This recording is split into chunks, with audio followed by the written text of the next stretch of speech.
Okay, to start adding your team members and members of staff to your brand new account and allow them to go in and start managing information on behalf of your business, go ahead and click on settings down here in the bottom left corner.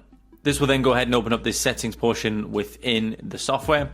So then go ahead and click on my staff within the left hand sidebar.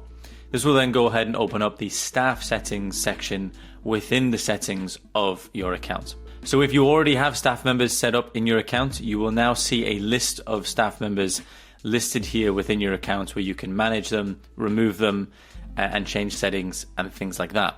However, to add a new member of staff or a new employee, go ahead and click on the Add Employee button up here in the top right corner. This will then prompt you to go ahead and fill in the information of this employee, such as their first name, surname, email, phone, and extension if applicable. You can also click on Advanced Settings and set up a password for them in advance. However, if you choose not to do this, once the account is set up, the user will have their own option to input their own custom password when they're setting up their new account.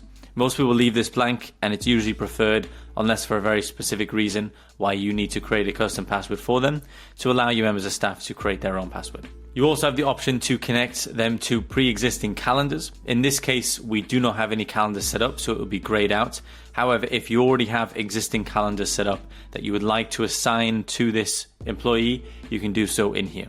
You can also go